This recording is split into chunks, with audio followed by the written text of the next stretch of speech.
Hi, all. I'm Dan Smegbrod, founder of the We Get Around Network Forum. Today is Thursday, January 20th, 2022, and you're watching WGAN TV live at 5. We have an awesome show for you today. Home Jab Professional Real Estate Photographer Survey results. And here to talk to us about the results of the survey is Joe Jeshuel. Joe is the founder and CEO of Home Jab, based in Philadelphia. Hey, Joe, good to see you again. Good to see you again, Dan. Thanks for having me. Thanks for being back on the show. Joe, hey, before we jump into this topic of this, the survey results, how about telling us about Home Jab? Sure. Home Jab is it's a marketplace for real estate photography. So we deal with mostly real estate agents, but we're essentially a platform for agents to connect with professional photographers, and we're nationwide. So if you're a listing agent or broker or a property manager or any real estate professional, you'd come on the website, create an account, you'd fill out a form with the services that you need, the date and time of the shoot. You can order as soon as the next day, and then when you submit that order, the photographers that are in that particular area get assigned the job, and then someone will confirm it with you. So this happens within seconds. Usually it's a very fast process. If you're a photographer and you want to get involved in the marketplace, you can go to our website and go to a link on the top that says photographer jobs, and you'd fill out an application with your equipment, with samples, links to your website, and then we'll get you approved. Just takes usually about a day or two. So we've been in business now for 8 years. We do a few thousand shoots a month. We have over 1,200 photographers active on the platform. And like I said, we're pretty much in all 50 states, and we're growing in Canada as well as parts of the Caribbean. So if you're a real estate agent or you're a real estate photographer, go to www.homejab.com. That's right. And the photography services that you offer, photos, video, aerial? Yeah, all of the above. Walkthrough videos, 3D virtual tours, floor plans, aerial drone, and we also shoot sort of neighborhood footage, neighborhood videos and photography. And we've also recently got involved in portraits as well. So if you're a real estate agent, you need a professional portrait, we can come to you and do that as well. Awesome. Any other services? Well, we're producing, we're developing right now a service for photographers to create NFTs of images that they have, and then we're creating a marketplace for them to sell these images as NFTs. So it's essentially an alternative to stock images. So they would mint NFTs of these would be photos and videos of the towns and the cities that the photographers live in, and then they would sell them on the marketplace. That's going to be launching probably next month. Awesome. Could we have you back on the show to talk about NFTs meets Home Jab? Oh, sure, absolutely. Okay, awesome. Joe, before we kind of jump into the results, excuse me, the results of the Home Jab Professional Real Estate Photographer Survey, can you fill us in about what kind of photographers participated in the survey? Sure. We got over 300 professional photographers. These are all photographers that are approved and active on Home Jab's platform. They mostly a little bit older in age, over the age of 35. The average was like, I think in the early 40s. And they shoot about 100 to 200 homes a year on average. And they're pretty much in all different regions of the country. So every state is represented. And these are very active photographers and considered professional full-time photographers. Cool. So I'm going to ask you the question and tell me the highlights, and then we'll talk about it. Which two new technologies related to real estate photography are you most excited about? Now, this question was for real estate photographers. Mhm. Yeah, I mean, number one was drones, of course. I mean, that's been very popular for the past few years. And then second was the 360 cameras. That's been the 360 3D virtual tours and all that's been sort of the fastest growing service that we've doing, especially, if you look at the numbers after the pandemic versus before the pandemic, it's really, a lot more virtual tours. So I wasn't too surprised that, drones and 360 were the top choices there. NFTs did make the list, and it was, I think, maybe like 20-30% selected that, which is just surprising in the sense that, maybe a couple years ago it would be a 0%. Like no one even knew what NFTs were. So, but yeah, I think, the drone and the 360 have been a great combination, for photographers to kind of add those services, make more money, and the demand for those two things have really grown, just because of the fact that, everyone's sort of online and searching for homes remotely, and probably a little bit due to the pandemic, but also just the nature of the consumer these days. HomeJab is in a unique position to actually know what the demand is. So you're doing a few thousand jobs a month. Are virtual tours, are they 100% of the jobs, 50% of the jobs, a good chunk of the jobs, or are 3D or 360 virtual tours? I'd say less than that. I mean, still the most popular thing is still the video, the walkthrough video. I think that's just sort of the media is most popular. People are most comfortable with it. So, the photos and video combination is really still the most popular thing that we do. I think, the virtual tours are certainly the fastest growing, but it's still, 20%, something like that. Video is still more popular. So the interesting thing is, since many We Get Around Network forum community members may be new to photography because they began with a Matterport camera, this is almost a golden piece of information to say, hey, if you're new to real estate and you're starting with Matterport, the first thing that Joe has said is photos and video. So you really got to figure out how to offer photos and video, because that's the majority of the jobs that you're getting asked to shoot.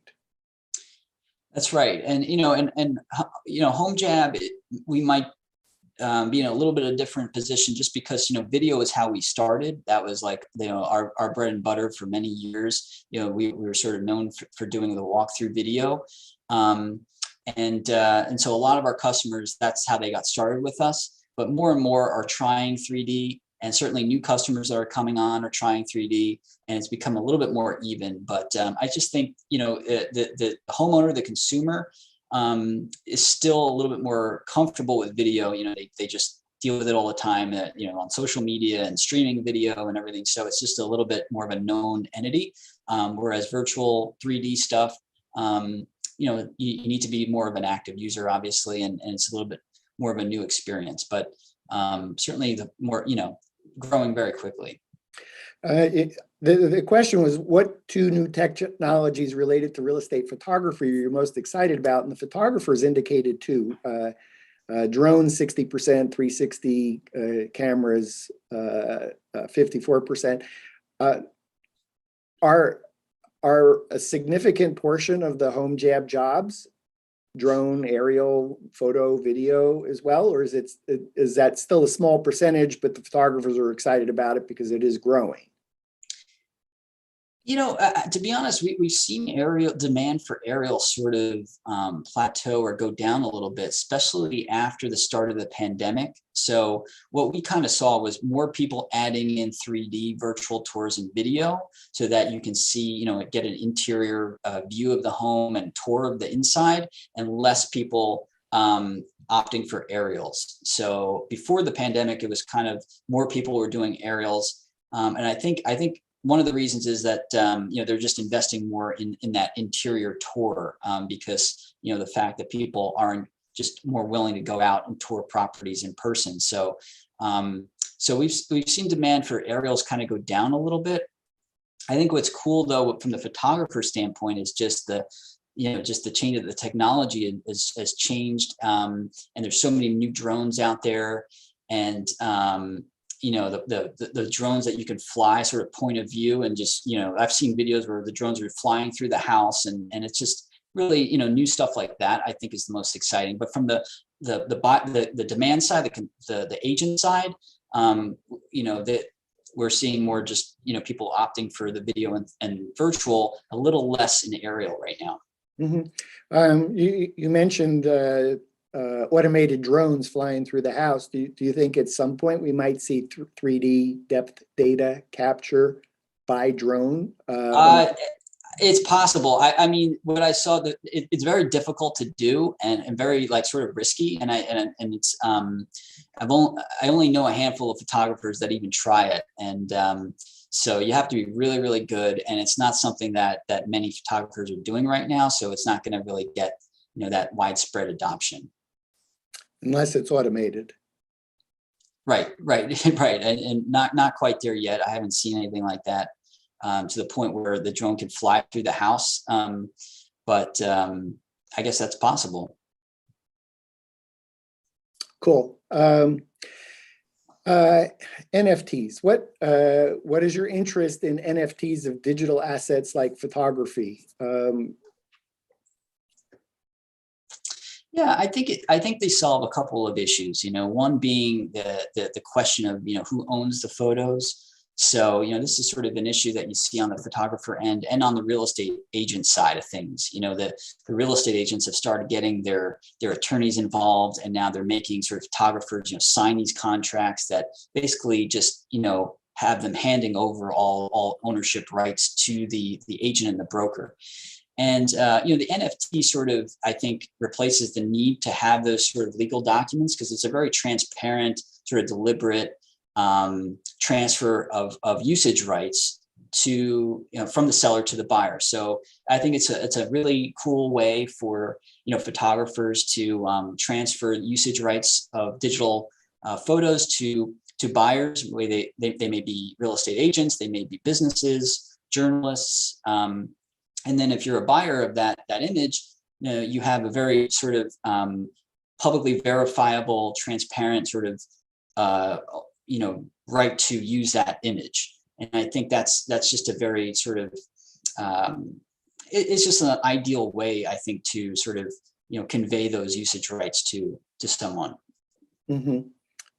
I was out for a walk at lunchtime with my wife, and she's asking me about who was going to be the guest on WGAN TV Live at 5, and I explained that you were coming back as a repeat guest, and one of the topics was NFTs, and so we had that little conversation, and my wife's pretty geeky, so she was following this, but she was saying, well, and I said, well, the photographers, if they own the images and it gets uploaded to a platform for the purpose of selling the house, and if that's what the terms are that the photographer provided to the agent that bought it, then it seems like this may be a way to keep people from using intellectual property beyond the license, the term of the license. And I'm looking forward to another show with you on this topic of NFTs and how photographers can easily and seamlessly use HomeJab coming soon to create NFTs and to have the contract attached to the imagery. Yeah. I look forward to that conversation also. I mean, it just to kind of touch on a little bit more, it's sort of like a certificate of authenticity or like a watermark that in the old days, photographers would sort of put on their images. And this sort of watermark is digital and lives, on the blockchain, which is essentially just a big network of computers that all have a ledger system and can really track ownership of these assets, and all these ledgers and all these computers have to be in sync and validate each other.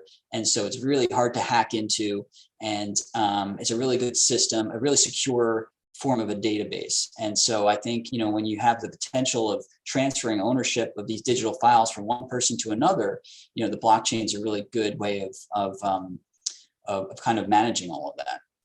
Okay, and I think one of the questions that I will ask you on the next show will be around, okay, the platform, the house has now been sold, but the platform still has the images. How might NFT and this blockchain change the equation so that platforms stop using photographers' images when the license is expired? I'm not going to ask you to talk about that today, but I think that's an interesting topic of using content past the terms of original use. Yeah, exactly. And I think Can I stop you there though? I want to. Sure. Okay. Right. I really want our audience to really get kind of a taste of NFT, but to come back because we're going to do an entire show when you're ready to launch. Sure. Okay. And I think that's part of that conversation. How often are homeowners not prepared for a real estate photographer shoot, a virtual tour shoot? Well, our photographer said that more than half the time, actually, and so it's a significant number, and it's definitely something that creates some inefficiencies, in the routine of a photographer and the day to day, and on the agent side as well. So I think it does need to be something that people talk about, agents talk about. Because there's some easy fixes and easy solutions for it. But yeah, I mean, when you show up for a shoot and the home isn't ready, and there's a lot of time that has to be, kind of wasted, you can see how someone get really aggravated about that. So we should talk about it and, kind of come up with ways to solve it. And I think that, one of the main things is just communication and, telling the homeowner ways that they can prepare their house and get everything, ready. And if we can sort of, make some incremental changes and cut that number down, it's just going to make everyone's life a lot easier. Well, you mentioned that you have some easy fixes. What are the easy fixes from the perspective of the photographer? And I'm going to ask the question really two ways. One is, what do you do when you show up?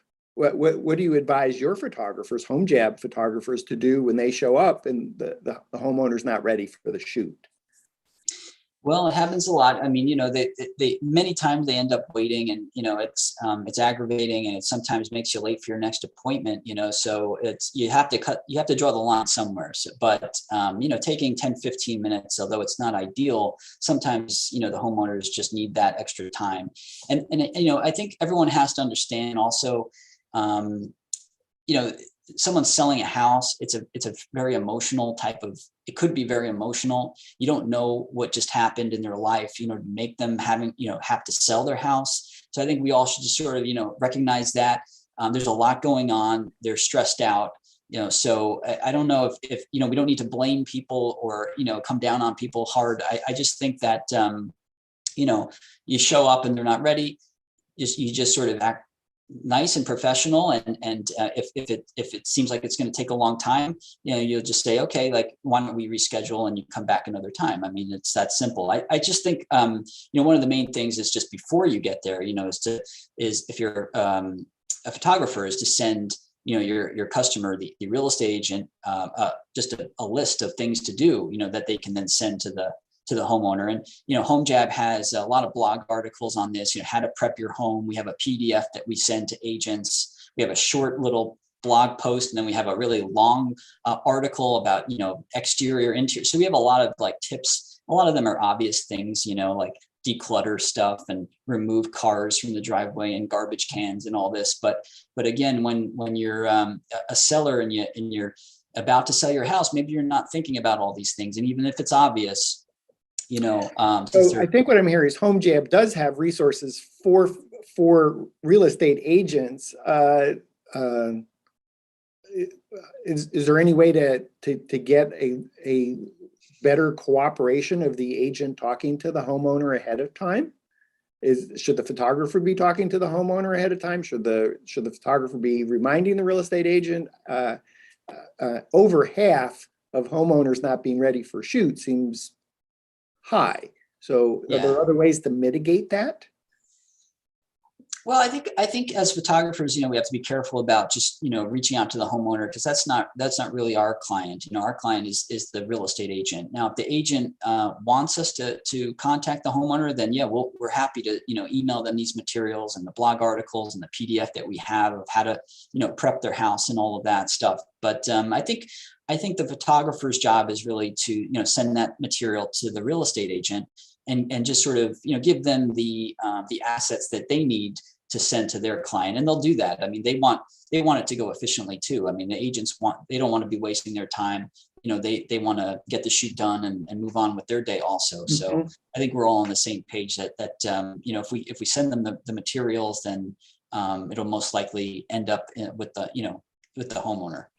I'll add another resource. We Get Around Network Forum, WGAN. We maintain the WGAN sample forms library, which is free to any We Get Around Network forum member, and it's free to join the forum. We do ask give us a form in order to get access to the forums, but for any of our viewers, if you go to WGANforum.com, and just use the search box for sample forms, and you'll see the process to get free access to that.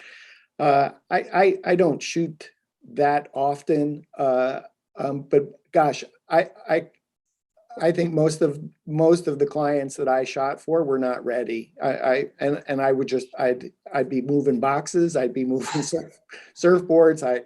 I know we had times where we a small condo where there wasn't any place to hide stuff. So we literally would have to move stuff from one room to the other, shoot the room, and then move the stuff back. And you're trying to do a virtual tour. But anyway, I just, rolled with it. Let's just, help move stuff, pack stuff. I don't know to what level pain point others have on that topic about whether to, even touch anything or just sit there waiting for either the agent or the homeowner or both to take care of it. But it's a touchy subject, yeah, and there's never going to be a total fix for this, because there's always going to be situations like that, that either maybe the home is vacant and it's no one's fault, and you're going to have to deal with that. It's part of the job. I think the point is, it's a high number. It's over 50%. Can we, maybe cut that down a little bit? Can we get it down to like 1 out of 4, 1 out of 5? It would make everyone's day. It was just a little bit more efficient, and it would be a win-win for everyone. Yeah, I know even on some of the shoots, the kids are still sleeping. So, okay, we're going to start on a different floor than we were planning to, so they can sleep a little bit longer because they're a little bit cranky if you wake them up right now. So that's okay. We'll start on a different floor while mom is or dad's taking. I think a lot of photographers will tell you the best shoot is just a vacant house. They can just get in the lockbox, open the door, and they're the only ones in the house. They can get it done in 20 minutes or something without anyone causing any problems. So that's violating the MLS terms that the agent has to be present during the shoot, perhaps. But certainly, I've had enough shoots where the agent is, the trust level is high enough. The door's open. Go take care of the shoot. Yeah, I can think of one client that I just love shooting for because it is always camera ready, right down to the light bulbs are all working. I guess that's a whole nother topic about whether you carry light bulbs in your car. Have you ever been harassed by someone flying a drone? Yeah, this number, I think it was around a quarter of them have said this. And I've heard stories, from the photographers that have called in and said that, neighbors have come out, started yelling at them. And one guy said to a photographer of ours, he thought he was spying on his wife. And he was very upset about this, and it caused a big problem. So there are people like that. Seems like more these days than in the past, that people just kind of really uptight about privacy. And I guess you can understand it. If you look up in the sky and you see a drone flying around, it's a lot of people would have an issue with that. But any tips for the photographers that are flying drones in order to avoid, the number was 32% reported a hassle when flying a drone? And any tips for the photographers? Well, I think, one thing, if they have the time and they see the neighbors outside, they can just tell them, what's going on. I'm here for a shoot. I'm going to be flying a drone. It's really just for marketing purposes. It's for, we're just taking images of this house. We're not taking images of your property. So I just maybe just communicating, if you have that opportunity, if you see the neighbors outside, just kind of saying, hey, I am a professional photographer. I'm here because I was, hired to shoot this house professionally, because it's being listed for sale. Just being upfront and honest about what you're doing, I think would ease tensions, because it's when someone doesn't know the purpose of why you're flying that drone is why they would, they'd get upset. We want to help increase the value of the property in your community. Yeah, there you go. I don't fly drones, but I do use a 360 video camera from time to time. And one of the things that I do to avoid a hassle, because it tends to attract attention when you're out with this gear shooting 360, I wear a workman's or a yellow vest, a construction worker's vest. Sometimes I wear a construction hat. Sometimes I carry a clipboard. I just look like I belong there. I'm doing something official, whether I'm that level of officialdom or not. But I find that it just works. That he's wearing a yellow vest, he's got a hard hat on, he's carrying a clipboard, and it's carrying this camera. Okay, must have some official authority that needs to be doing this. I'm going to stay out of his way and not ask questions. Yeah, that's a good strategy, Dan. Hey, I'm selling yellow vests at WGAN4. No, I just find that it's one of those things. It's just always worked for me. So you asked the photographers, how professional is the typical real estate agent who hires you? And what was the result? It was better than I thought, to be honest. We said, score it between a 0 and 10, and I think they did around a 7. So it was, pretty solid, B minus, as you could say. It was a good score. I think that I was hoping for a high score, but I was kind of actually expecting it to be a little lower. But yeah, it's nice to know that, the photographers that are going out there are meeting real estate agents that are acting professional, and it's, more times than not, just a nice interaction. I mean, we hear about the times that don't go great, but most of the time things are going very efficiently, and people are, getting on time or arriving on time, and they're getting the shoots done quickly and efficiently, and there's no issues. So I think that's a pretty decent score. I thought it was high, 76%. On the other hand, I also saw the piece that I just don't understand. So if you're a real estate photographer and you're working with many real estate agents, you kind of have a sense of like, well, who are you going to refer business to? Because people ask you, like, Dan, I don't know any real estate agents. You obviously come into contact with a lot of real estate agents. Which one do you recommend? Yeah. So absolutely. I'm surprised that every agent is not operating at 110% interacting with the photographer, because they represent a source of referrals. Yeah, it's an excellent point. And you're right. I mean, I have several friends of mine that are photographers, and I'll ask them, who's your favorite agent to work with? And they have all these stories, and they have so many interactions. They meet so many agents, and they know it's very obvious to them, like who are the ones that they enjoy working with, who are the ones that are really good at their job, and who are the ones that are just sort of, I don't know how to say it, but just not not at the top of their game, I guess, and so, yeah, I think a real estate photographer who's out there meeting 3-4 a day, shooting houses and meeting those agents. I mean, that would be a great resource for someone who's looking for a referral. Yeah, I think I'd mention even 3 things on that. First, if you're a real estate agent watching the show, a tip: take good care of your real estate photographers because they're a potential source of referrals for you. 2, just anecdotally, if I'm saying that correctly, my wife and I needed to sell a family member's property, and we reached out to a member of the We Get Around network in a market, a real estate photographer who instantly knew who we wanted to recommend to us. And there wasn't any doubt. And yet he's a very busy, successful professional photographer who's shooting for multiple agents. And if you're a real estate agent and you're watching this, and you're in that market, you may have missed getting a job because you weren't operating at 110% with this photographer. So, right. Yeah. It's, you have sort of the perspective, the more analytical perspective of how many shoots you're doing for someone, meaning how many listings, how much business they're doing. There's that aspect. And then there's also the aspect of just how nice are they to engage with, how nice are they to their, to the photographer, but also, other people that, other contractors that are in the house, the homeowner, the clients themselves. So like, you do get that perspective of, this person's really busy doing a lot of business, and they're also a really nice person to deal with. Yes. And I could understand someone say, hey, I don't care about polite. I want to know that they're going to get the most offers for the most money with the least amount of hassle. And I don't care how they're treating you as a photographer. But the photographer still knows, aside from who's treating you nicely, is who is really a busy, successful professional agent. And it's just immediately apparent who you want to refer. And excuse me, and I would just add one thought here. What I would encourage photographers is work your network of people that know, like, and trust you, and let them know that you're happy to recommend and refer real estate agents when they're ready to sell property.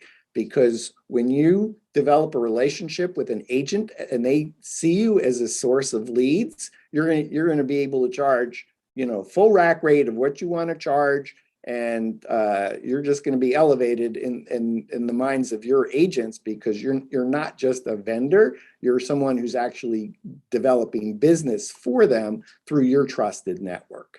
Mm-hmm. Absolutely, yeah.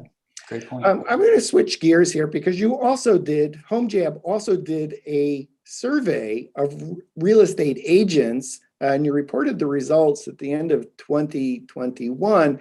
And I thought it would be super helpful if we went through the results of what did real estate agents have to say when they were surveyed, because these answers are super, in my opinion, super helpful for photographers if you know these answers. So can you first tell us a little bit about the HomeJab survey of real estate agents?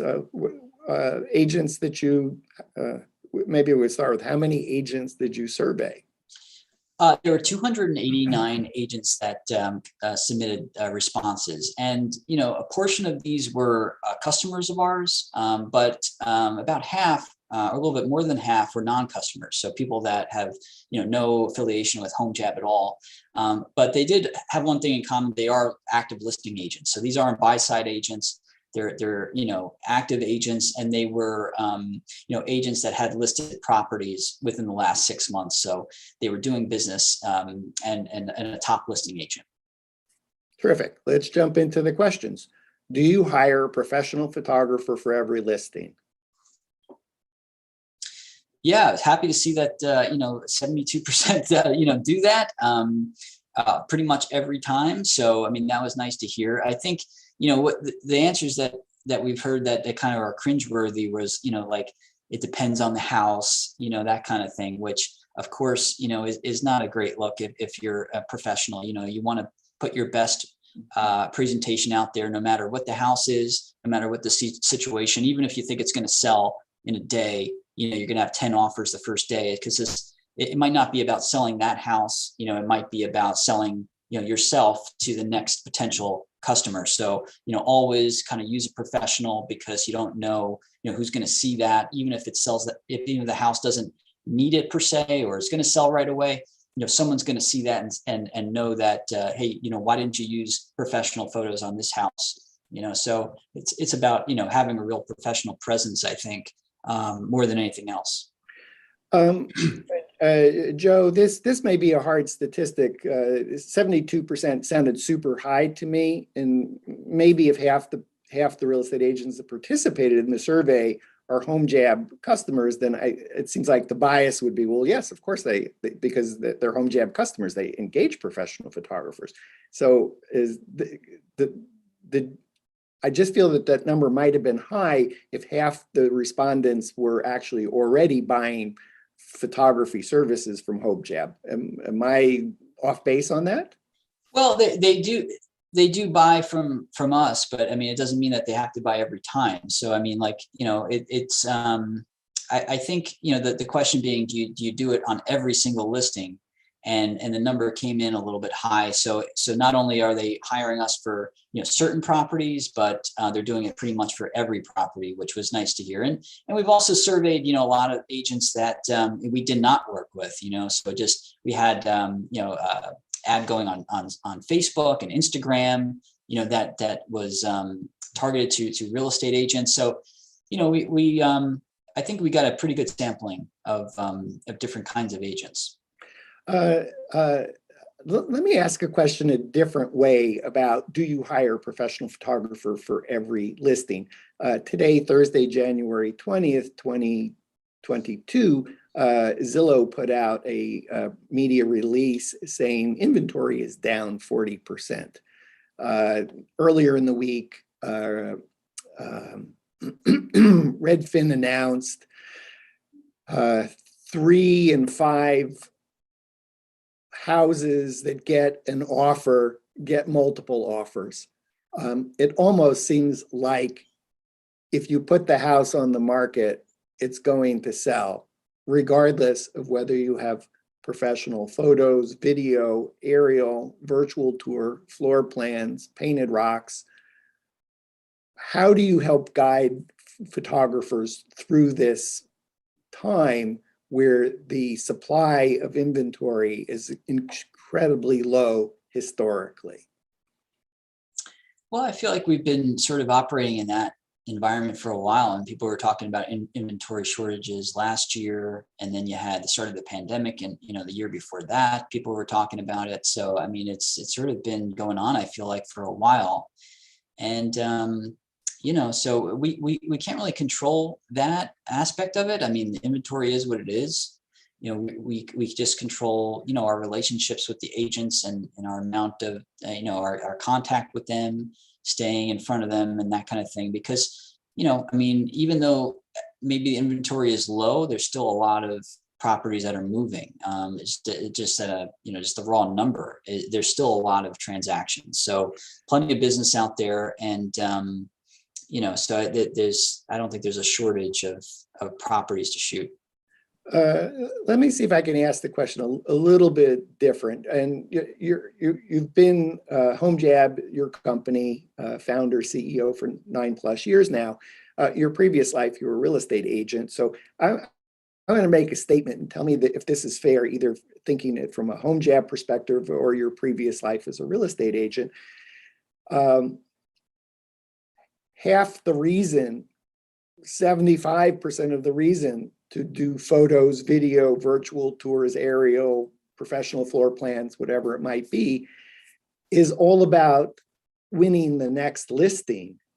It's not about selling the house, because the house is going to sell anyway. Is that a fair statement? Is that a photographer really needs to emphasize that we can help you win more and bigger premium listings more often by engaging a professional photographer to shoot your property? Absolutely, yeah. I mean, I think it when you have a listing presentation and you're presenting, you're trying to win that listing, that's a big part of it. Hiring a professional, getting photos, video, getting that all done quickly right away. Get everything back the next day, get it listed right away. So it's not only like the quality of the images. I think it's just the ability to get it done quickly. is a big asset for a listing agent and just a way to get more listings. So yeah, I agree 100%. I mean, even though you think that the house is going to sell and you're going to get 10 offers in a day, just to get that listing to begin with, you have to sell the homeowner on why they need to choose you. And, it's because of the high quality media and how quickly you can get everything done. And that I think that's a big selling point for, a homeowner. Excuse me, has HomeJab done any studies along the lines of professional photography helps increase the price of the sale of the property sufficiently to have covered the cost of the shoot itself? Meaning real estate agents, self-employed, asking to be, to spend X number of dollars on professional photography, virtual tour, aerial drone, whatever it might be, is to be able to justify, well, sure, the house is going to sell, but we can help you sell it for more.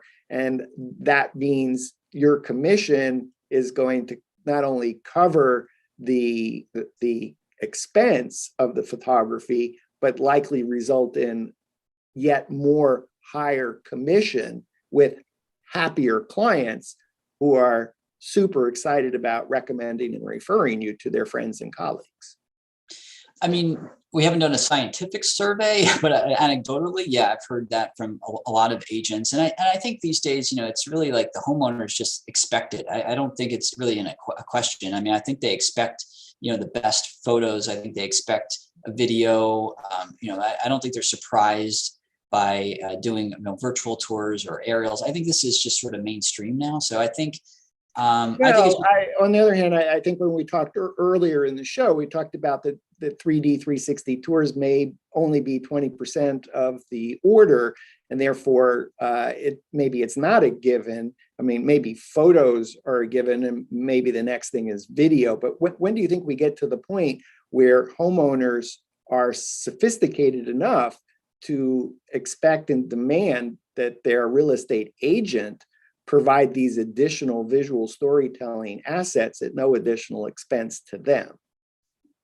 I don't know if the 3D stuff is something that they'll expect at any point. I don't know. I mean, I guess I'm just saying, they expect really high quality images, and they're not, in video, and they wouldn't be surprised if, someone did aerial or 3D. I don't know if they expect that necessarily. I just think that they expect a professional marketing plan, and part of that marketing plan is to have a professional photographer and high quality, images in different forms, whether it be just still images, video, aerial, 3D, floor plan, everything. So I don't know if they necessarily demand 3D specifically, but I think the homeowners just assume that there's going to be professional content that is produced, and their presence online. When they go online, they're going to see, beautiful images. I think that's what they expect.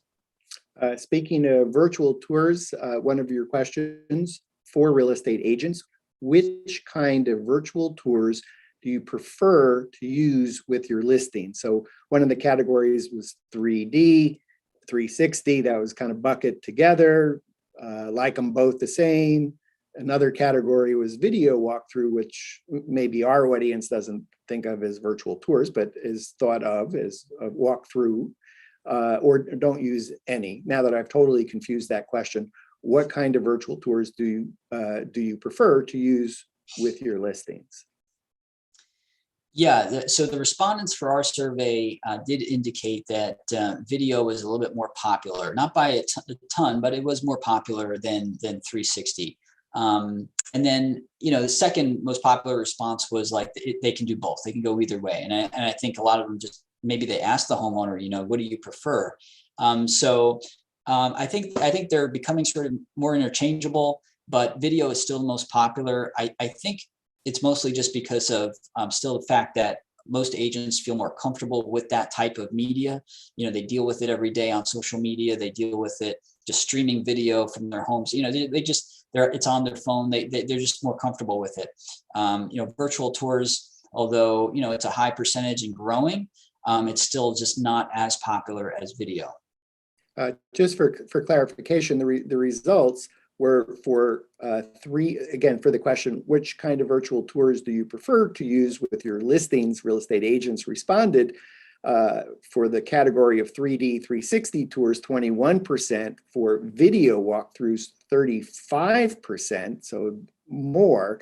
And then like both the same, meaning, 6 of one, half a dozen of the other, whether it's 3D 360 or video walkthrough.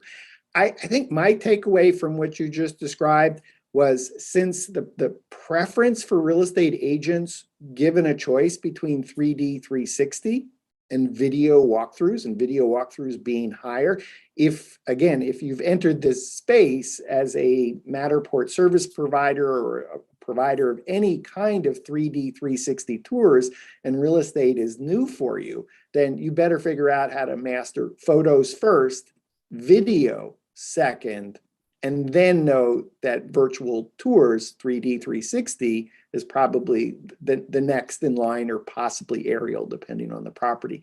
Does that sound like a fair statement? If you're a virtual tour photographer and you're not offering video walkthroughs, you better figure out how to offer video walkthroughs. Yeah, I think so. I mean, especially, just because video is accepted in so many different platforms, and it's just so widely used. I really think that, if you're a photographer, being able to do a professional walkthrough video, have the right gimbal, and be able to, just kind of stabilize your camera and do it in a professional way. I think that's just, I think it's definitely, it's just very popular. So, I mean, you're just going to get more business. Just put it that way. You're going to make more money, and you're going to be able to upsell that. And because, the agents, they might not care exactly if it's 3D or video or aerial, but they do, for the most part, want to do something in addition to photos. I think they get that, at least, even the ones starting out. Like, they get the fact that, they're doing new photos. That's the most important. But then, they should add in something else as well. I think that message has been sort of received. Add-ons. So I think of video walkthroughs as three different things. So let me describe what I think a video walkthrough is, and maybe you can respond. Sure. One would be shooting a video walkthrough with a DSLR camera and a gimbal. Second would be shooting with a smartphone and a gimbal, doing video. And the third would be taking a 3D tour or a 360 tour and turning that into a video. Can you comment on those three buckets? Yeah, we only do number one. We only do the DSLR, with a gimbal, and that's been the Home Jab sort of service that we've been doing for, close to 8 years now. And so we do have a couple photographers in certain markets that have gotten, the newest iPhone, and they put together a sample, and it looks pretty good. But as a company level, we always use DSLR with the gimbal, and that's how we shoot our videos. So if you're a real estate photographer, and you join Home Jab, then and now it's a choice between sending out photographer A or B, and the real estate agent is offered 3 services, including a video walkthrough. If you don't offer video walkthrough with the DSLR plus shot with a gimbal, then you're not getting that job. Most likely, yes. Now, when you get out to the shoot, we're not really we don't verify exactly what you're using. So there are certainly photographers that, if they can get it done, and they produce great footage, that's fine. But I just think in order to get approved to do video with us, I mean, we need the professional equipment, professional gimbal, and that's what's worked for us for many years. And but yeah, I mean, we always have an eye on new technology, and there's different types of cameras, and if you have a nice stabilizer with the iPhone Pro, I mean, it's going to look pretty decent. How many photos do you upload to the MLS for an average size home? 30 seems to be the magic number. It's been that way for a while. We have a few options. You can get 15, you can get 30, or you can get 50, and 30 is just by far the most popular, most common. looking at a bar chart, 80% uploaded at least 30 photos for a listing. And when you look at the bar chart, 51%, 30 photos. So that seems like it's the sweet spot. Yeah, definitely. So It's not not too little, not too many. It just sort of why do you offer less then, or less? Well, for condos and apartments, that would be one use case. So You all if shoot Airbnb?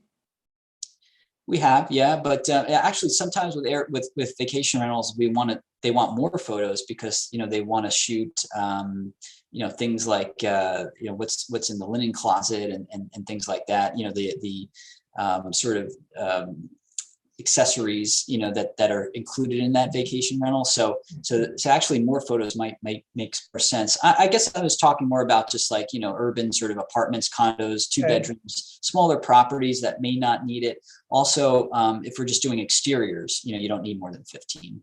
Let me ask the question differently. Do you sometimes put in a price point of 15 images because you want to reference price, so that somebody still feels like they have a choice of fewer at a lower dollar price point, but they look at the price point of the 30 and say, I'll get 30? We do offer, it's always nice to have more of an intro level deal that's priced a little bit more, lower than the typical.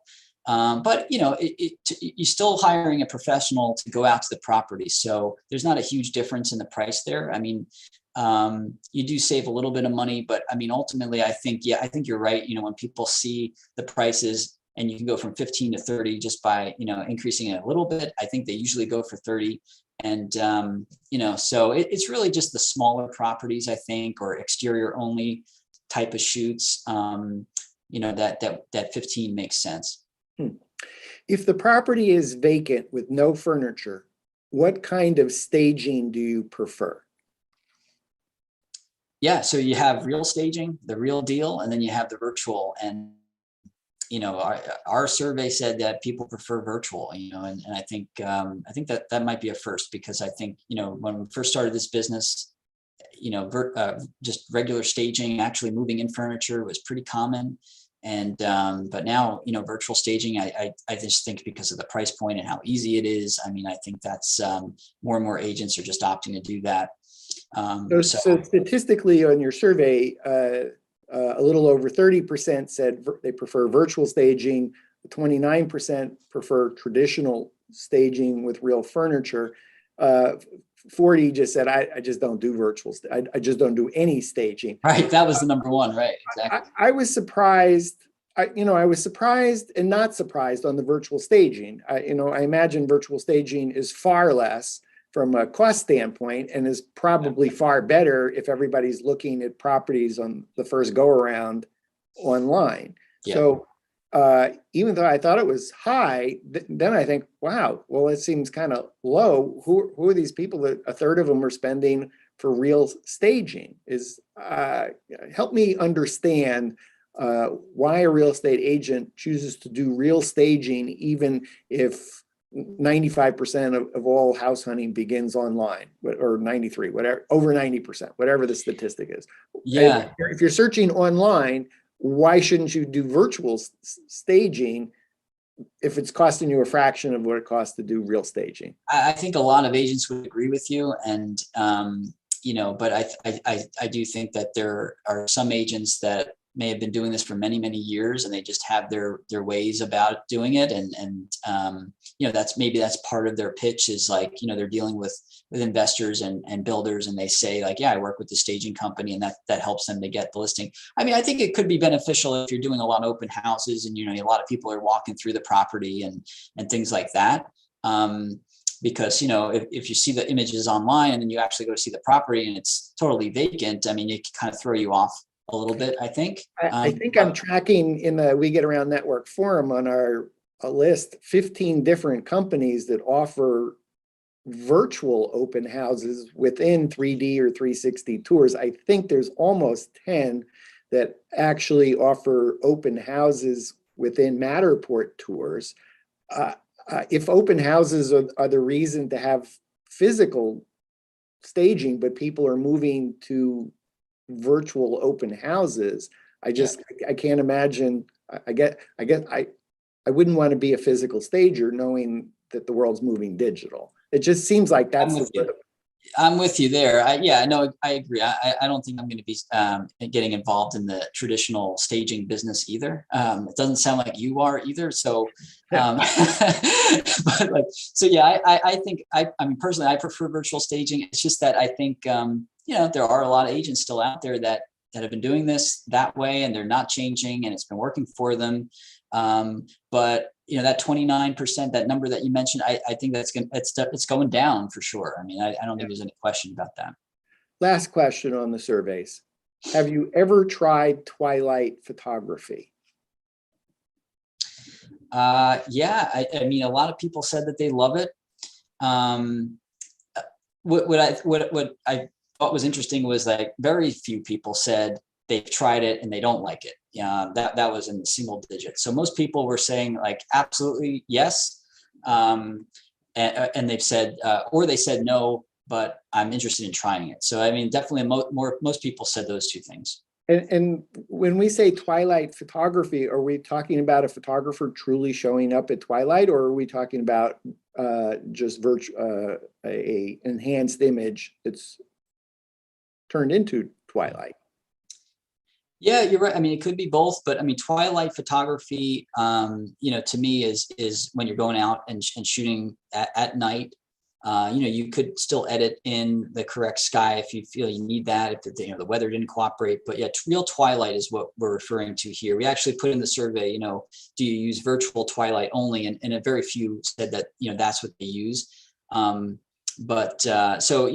Virtual twilight, I think, would be the term there, but this was referring to actual twilight. So I think my takeaway from this category is there's a lot of interest in it, whether there's a lot of people, a lot of real estate agents using it or not. There's a lot more interest in it.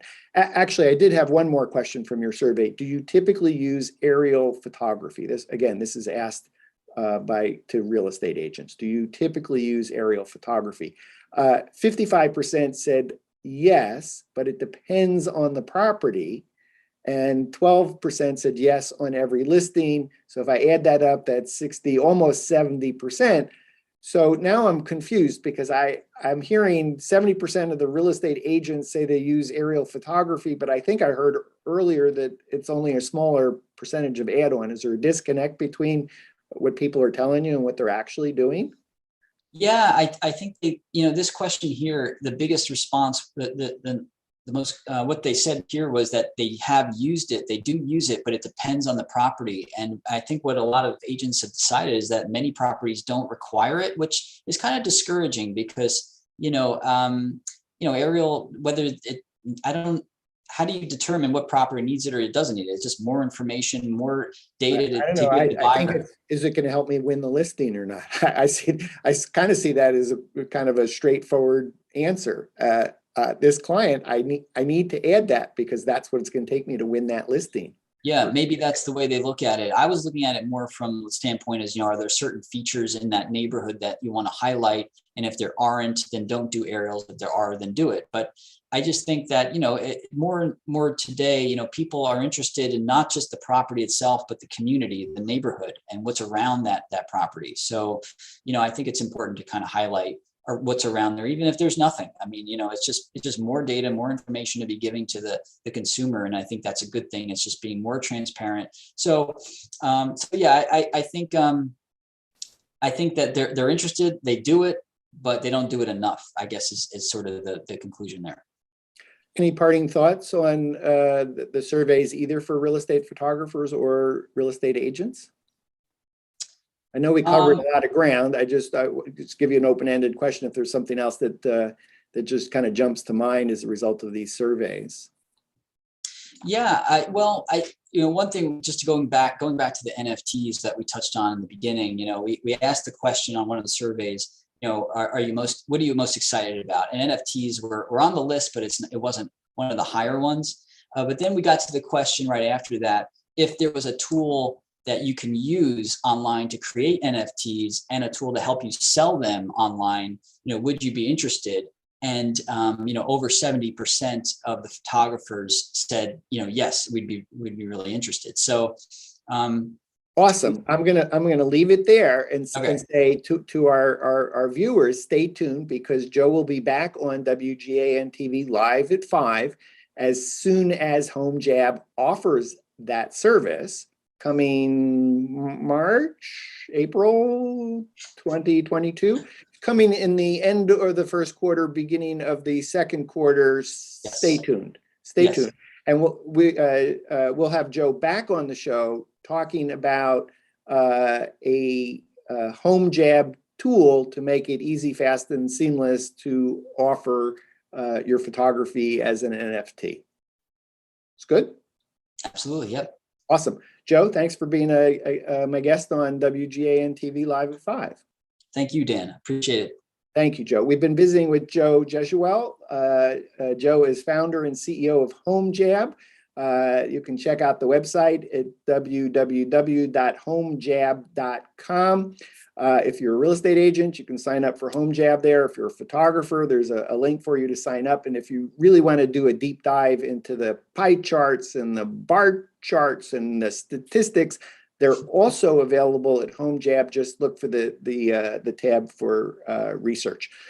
For Joe in Philadelphia, I'm Dan Smigrod, founder of the We Get Around Network Forum, and you've been watching WGAN TV.